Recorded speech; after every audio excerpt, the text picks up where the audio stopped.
जैसा कि last episode में हमने देखा था कि सेंट जीशांग पर हेवनली सेंट्स ने अटैक कर दिया, वहीं पर चेनपिंग भी ब्रिज के पास पहुंच चुका था। सेंट जीशांग ने उसे ब्रिज पर जाने का मिशन दिया तो चेनपिंग हेवनली प्रेशर को फेस करते हुए जैसे तैसे ब्रिज पर पहुंच गया। हालांकि इसमें वो बुरी तरह से घायल हो गया था।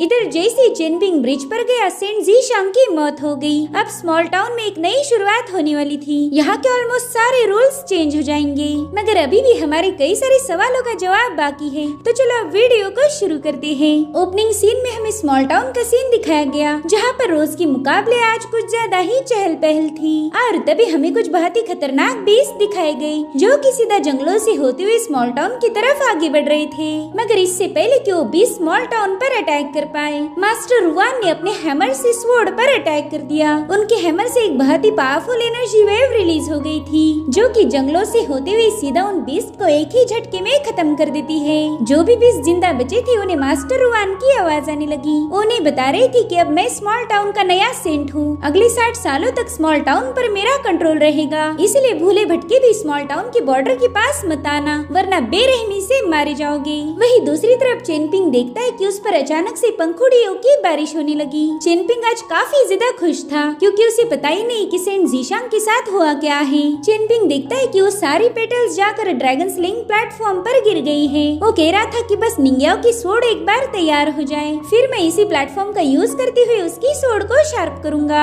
बस एक बार उसकी स्वॉर्ड रेडी हो जाए, फिर तो निंग्याओ के सामने कोई दुश्मन टिक नहीं पाएगा। जिसके बाद वो अपनी बास्केट उठाकर सीधा टाउन में पहुंच गया। वो देखता है कि एंसेस्ट्रल ट्री अब बेजान होकर नीचे गिर चुका है। लोग तो उसकी लकड़ियां काटकर अपने घर ले जा रहे थे। और तभी चेनपिंग की नजर पड़ती है ली बाओपिंग पर। वो तुरंत ही उससे बात करने चला गया। ली बाओपिंग भी एंसेस्ट्रल ट्री की लकड़ियों को कैरी कर रही थी। वो कहती, चेनपिंग जरा जल्दी बोलो, मैं आज काफी ज्यादा बिजी हूँ। अगर मैंने जल्दी से ये लकड़ियाँ कैरी नहीं की तो गाँव के सभी लोग इस पेड़ को साफ कर देंगे। तो चेनपिंग उससे कहता है, देखो तुम रहती हो फुलू स्ट्रीट पर, जो कि यहाँ से काफी ज्यादा दूर है। तो अगर तुम्हें मुझ पर जरा भी यकीन है तो तुम ये सारी लकड़ियाँ मेरे घर जमा कर सकती हो। इस तरह से तुम्हारा टाइम भी बचेगा और तुम ढेर सारी लकड़ियाँ जमा कर पाओगी। बाओपिंग को भी ये आइडिया बहुत ज्यादा पसंद आया, लेकिन वो चेनपिंग से कहने लगी कि तुम ऐसे ही फ्री में तो मेरी मदद नहीं करने वाले, बताओ तुम्हें मुझसे बदले में क्या चाहिए। चेनपिंग को तो उसकी बातों से ही हंसी आने लगी। वो समझ गया कि ये बंदी काफी ज्यादा चालाक है। वहीं पर बाओपिंग उससे कह रही थी कि प्लीज जरा जल्दी बताओ, इन भारी लकड़ियों का वजन मैं ज्यादा देर तक उठा नहीं सकती।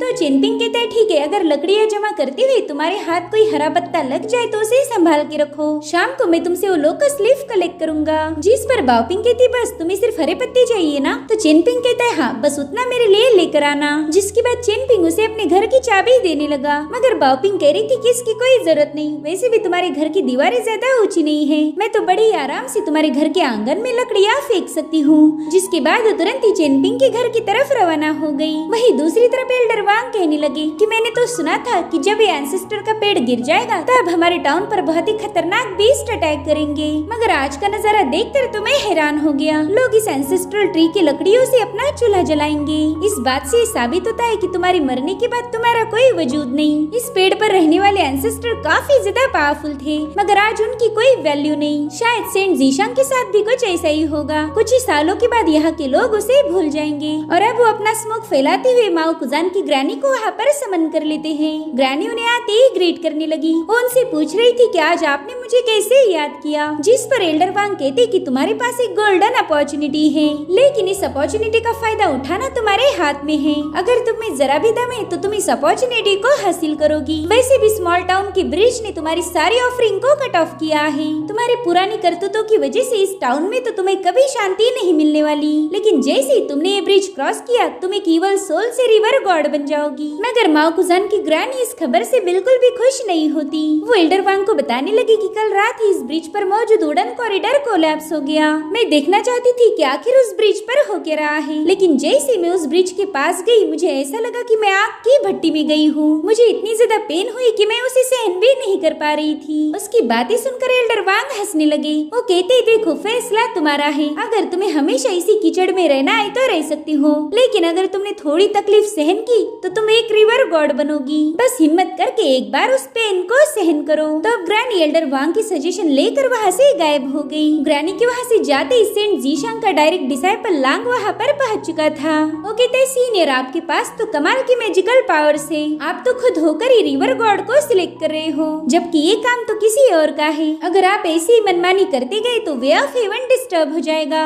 जिस पर एल्डर वांग कहती कि बच्चे, तुम में मेरी जितनी समझ नहीं, अगर मैं उस इवल सोल को रिवर गॉड बना रहा हूँ तो उसके पीछे कोई वजह होगी। हालांकि लांग उनकी बातों से सहमत नहीं था। वो कह रहा था कि स्मॉल टाउन के जितने भी पावरफुल लोग अपने तरीके यूज करते हैं, उन तरीकों से यहाँ के नौजवान बिल्कुल भी खुश नहीं। जिसके बाद वो एल्डर वांग के पास जाकर बैठ जाता है। वो उन्हें बताने लगा कि मैं सेंट जीशांग का डायरेक्ट डिसाइपल हूँ। उनके पास ग्रेट कल्टीवेशन स्किल्स थी, लेकिन बस अपने कल्टीवेशन के दम पर वो डा ऑफ हेवन का मुकाबला नहीं कर पाए। आपको क्या लगता है सेंट जीशांग की गलती कहाँ पर हुई? आप उनके कैरेक्टर के बारे में क्या कहोगे? मेरे ख्याल से वो एक जीनियस थे और वो मास्टर वेंशिंग के फेवरेट डिसाइपल थे। उन्होंने अपनी जान देकर इस टाउन को प्रोटेक्ट किया है, लेकिन मुझे नहीं लगता कि उन्होंने ये सही किया। अगर मैं उनकी जगह होता तो ऐसा बिल्कुल नहीं करता। उसकी बातें सुनकर एल्डर वांग कहने लगी कि बच्चे, तुमने तो मुझे काफी ज्यादा इम्प्रेस कर दिया, इसलिए अब मैं मेरी थॉट प्रोसेस तुम्हें बताना चाहता हूँ। मैं काफी दिनों से स्मॉल टाउन की सिचुएशन को ऑब्जर्व कर रहा था और मुझे ऐसा फील हुआ कि कुछ लोगों ने स्टेप बाय स्टेप सेंट जीशांग को ऐसी सिचुएशन में डाल दिया जहाँ पर उन्हें बस मौत मिलने वाली थी। उन्हें जबरदस्ती मौत की खाई में ढकेला गया और कहीं न कहीं मुझे लगता है कि इसके पीछे तुम्हारा हाथ है। एल्डर वांग की बातें सुनकर लांग हंसने लगा। वो कहता है सीनियर, सेंट जीशांग को मारने की प्लानिंग लगभग 80 सालों पहले ही की गई थी और फिलहाल मेरी उम्र है 30 साल, तो भला मैं उन्हें मारने की प्लानिंग कहाँ से करूँगा? जिस पर एल्डर वांग कहते कि मैं ये नहीं कह रहा कि सारी की सारी प्लानिंग तुम्हारी है, मगर इस अरेंजमेंट का तुम भी एक हिस्सा थे। तो लांग तुरंत ही उठकर उन्हें ग्रीट करते हुए कहने लगा कि समय काफी तेजी से बदल रहा है। स्मॉल टाउन पर अब डेली डायनेस्टी की हुकूमत होगी, साथ ही साथ यहाँ की पियून माउंटेन पर स्मॉल टाउन का एक सेक्ट बनेगा। तो मैं उसी पियून माउंटेन को देखने के लिए यहाँ आया था। यहाँ से गुजरते वक्त मेरी आप पर नजर पड़ी, इसलिए मैं हाय हेलो बोलने यहाँ चला आया। जिसके बाद वो एल्डर वांग को ग्रीट करके वहाँ से ही चला जाता है। लांग के वहाँ से जाने के बाद एल्डर वांग सेंट जीशांग से कहने लगे कि उस दिन तुम पूरी रात ब्रिज पर थे, वहाँ पर पता नहीं तुमने किसके साथ बात की, मगर तुमने जरूर से कोई दाव खेला है जिसका आज न कल मुझे पता चल ही जाएगा। वहीं दूसरी तरफ हम मास्टर रुआन को देखते हैं, जिनसे मिलने के लिए डाली डायनेस्टी का एक सुपरवाइजर शांग पहुंच चुका था। मास्टर रुआन उसे बता रहे थे कि मैं 60 सालों तक स्मॉल टाउन को कंट्रोल करूंगा। अगर तब तक तुम्हारी डाली डायनेस्टी मेरे हिसाब से चलती रही तो 60 सालों के बाद जरूर से पियून माउंटेन पर एक सेक्ट बनेगा। ये सुनकर तो शांग काफी ज्यादा खुश हो गया था। वो कहता है कि डाली डायनेस्टी आपकी हर एक शर्त को कबूल करती है। फिलहाल इस पूरे टेरिटरी में टोटल 62 माउंटेन्स हैं, तो आप इनमें से किसी भी माउंटेन को सिलेक्ट करके उस पर अपना सेक्ट बना सकते हो। तो मास्टर वन कहते कि पियून माउंटेन के अलावा और किसी माउंटेन पर हमारा सेक्ट नहीं होगा। और उसी वक्त चेनपिंग भी वहाँ पर पहुँच जाता है। शांग चेनपिंग को काफी अजीब तरीके से घूर रहा था। इधर चेनपिंग निंग्याओ को मिलने बुला रहा था, तो शुयू से बताती है कि कल रात ही निंग्याओ को उसके टाउन से एक लेटर मिला, इसलिए वो बड़ी ही जल्दी में स्मॉल टाउन छोड़कर चली गई। चेनपिंग तो ये सब सुनकर काफी ज्यादा मायूस हो गया था। उसे लगता है कि निंग्याओ बिना उसे गुड बाय बोले ही चली गई। तभी शुयू उसे बताने लगी कि तुम बिल्कुल टेंशन मत लो, वो दोबारा से वापस जरूर आएगी। तो अब चेनपिंग मायूस होकर ब्रिज के पास पहुंच चुका था। उसे वहाँ पर निंग्याओ के साथ बिताए पल याद आने लगे और तभी चेनपिंग को रिवर में बहुत ही तेज रोशनी नजर आई, जिसमें से एक फेरी उसके सामने आ गई थी। वो चेनपिंग से कहती कि इस टाउन में मेरा एक दोस्त था जिसका नाम है सेंट जीशांग। उसने मुझे बताया था कि उस दुनिया से काफी ज्यादा डिसअपॉइंटेड है, तो क्या तुम भी इस दुनिया से निराश हो? अब चेनपिंग उसे कोई जवाब दे पाई, इससे पहले वो फेरी वहाँ से गायब हो गई। थोड़ी देर में शुई वहाँ पर पहुँच जाती है। वो चेनपिंग से कहती है, अरे मैं तो तुम्हें बताना भूल ही गई, दरअसल मेरे फादर ने तुम्हें हमारे घर रहने की परमिशन दे दी है। वो चाहते है कि तुम हमारे घर पे रह के वहीं पर काम करो, आगे चलकर तुम सोड बनाने में उनकी मदद कर पाओगे। ये सुनकर चेनपिंग भी खुश हो गया, क्योंकि सेंट रुआन के घर पर ही वो अपने दुश्मनों से बचा रहेगा। ओके शुई, मेरी तरफ से तुम्हारे फादर को थैंक्स बोलना। अब ये लोग उस ब्रिज को क्रॉस कर ही रहे थे कि तभी चेनपिंग को पानी के अंदर कुछ नजर आता है, इसलिए वो उस रिवर को घूर रहा था। तो शुई से पूछती है कि चेनपिंग, तुम उस पानी में एकटक क्या देख रहे हो? जिस पर वो कहते हैं, पता नहीं, मुझे ऐसा लगा कि कोई बहुत ही गंदी चीज पानी में मौजूद है। तो शुई तुरंत ही वहाँ का एक पत्थर उठाते हुए बड़ी तेजी से उस पानी में थ्रो करती है। वो पत्थर पूरी रिवर को शेक कर रहा था, मगर कोई उसमें से बाहर नहीं आया। तो कहते कि चेनपिंग, यहाँ पर तो कोई नहीं, चलो अब हमने घर वापस जाना चाहिए। अब इन दोनों के वहाँ से जाने के बाद माओ कुजान की ग्रैनी पानी से बाहर आ जाती है। वो देखते है कि ब्रिज के पास बहुत ही स्ट्रॉन्ग ऑरा रिलीज हो रही, तो वो अपने बालों से एक बहुत बड़े रॉक को उठा उठाकर उस बैरियर पर थ्रो करती है, लेकिन उस पावरफुल ऑरा ने उस पत्थर के टुकड़े टुकड़े कर दिए, जो देखकर वो थोड़ा सा डर गई थी। मगर उसे मास्टर वांग की कही बात याद आने लगी। उन्होंने उसे बताया था कि अगर तुम इस ब्रिज को क्रॉस करोगी तो तुम एक रिवर गॉड बन सकती हो, इसीलिए वो हिम्मत करके आगे बढ़ने लगी। जैसे उस ब्रिज के पास पहुंची उसे काफी ज्यादा तकलीफ हो रही थी, साथ ही साथ ब्रिज की एनर्जी उसे बुरी तरह से घायल करने लगी, मगर वो पीछे नहीं हटती और फाइनली उसने ब्रिज को क्रॉस कर दिया। हम देख पाते कि उस सोल को अब एक नई बॉडी मिल गई थी, जो देखकर वो खुशी से झूमने लगी। उसे तो यकीन ही नहीं हो रहा था कि मरने के बाद उसे ऐसी अपॉर्चुनिटी मिलेगी, इसलिए वो जोर जोर से हंसते हुए कहने लगी कि अब मुझे कोई नहीं रोक सकता। मगर तभी उस ब्रिज पर लगी हुई सोड अपनी तेज रोशनी से उस पर हमला कर देती है। उस लाइट में इतनी ज्यादा पावर्स थी कि इस बंदी को जलाकर राख कर दे। साथ ही साथ उसे एल्डर कुआन की आवाज भी आने लगी। वो कह रही थी कि तुम्हारी किस्मत में था वो तुम्हें मिल गया है, मगर इससे ज्यादा की उम्मीद मत करना। भले ही तुमने ब्रिज को क्रॉस किया लेकिन तुम आजाद नहीं हो। तो कहती ठीक है, मैं आइंदा से कभी ऐसी गुस्ताखी नहीं करूंगी। जिसके बाद एल्डर कुआई ने उसे रिवर के अपस्ट्रीम जाने के लिए बता दिया। वो कहते कि वहाँ किसी के सामने अगर तुमने अपनी पावर शो की तो मास्टर रुआन तुम्हें मार देगा।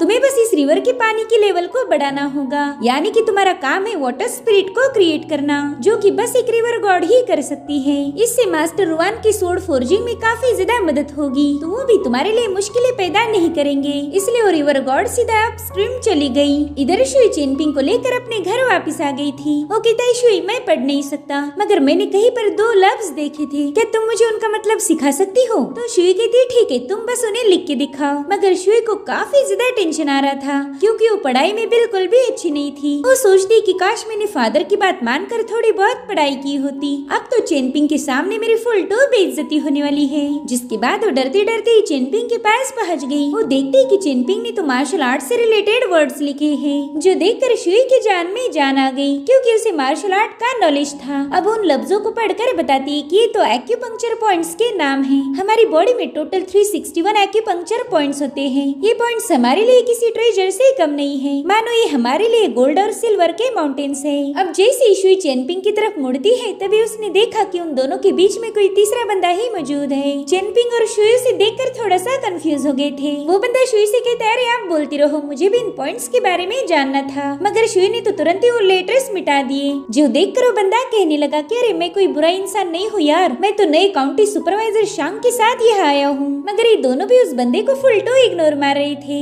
अब शुई जमीन पर 2 लेटर्स लिख के उनके बारे में चेनपिंग को बताने लगी, तो बंदा शुई से कहने लगा कि अरे बाप रे कितनी बेकार हैंडराइटिंग है यार तुम्हारी, छी छी इतनी बड़ी हो गई मगर ढंग से लिखना नहीं आता। अगर तुम लिखने में थोड़े और एफर्ट लगाओगी तो शायद तुम्हारी हैंडराइटिंग सुधर जाएगी। तो शुई एक बार फिर से उसे नजरअंदाज करते हुए उन लेटर्स को दोबारा से लिखने लगी, जो देखकर वो बंदा कहने लगा कि मिस क्या तुम मुझे डैनजोंग पॉइंट के बारे में बता सकती हो? मैं जानना चाहता हूँ कि वो पॉइंट्स हमारी बॉडी में कहाँ पर है। मगर शुई इस पर कोई जवाब नहीं दे रही थी। तो बंदा कहता है शायद तुम्हें इस पॉइंट के बारे में पता नहीं, भला तुम इस बेचारे बंदे को क्या ही सिखाओगी? अगर तुम चाहो तो मैं तुम्हें ट्रेनिंग दे सकता हूँ। और अब जाकर शुई उस पर भड़क गई थी, तो उसे गुस्से में देखकर वो बंदा भी डर जाता है। वो कहने लगा मिस मैं तो बस तुम्हारी मदद करना चाहता था, अगर तुम चाहो तो मैं इस लड़के को हमारी बॉडी में डैनजोंग पॉइंट दिखा सकता हूँ। सच बता रहा हूँ मुझे तुम्हारी बॉडी में कोई दिलचस्पी नहीं। मगर फिर शुई ने उस पर पंचेस मारना शुरू कर दिए। हालांकि वो बंदा उसके हर एक पंच को डॉज करते हुए इधर उधर भागने लगा। वो कह रहा था मिस लड़कियों ने इतना गुस्सा दिखाना सही नहीं होता,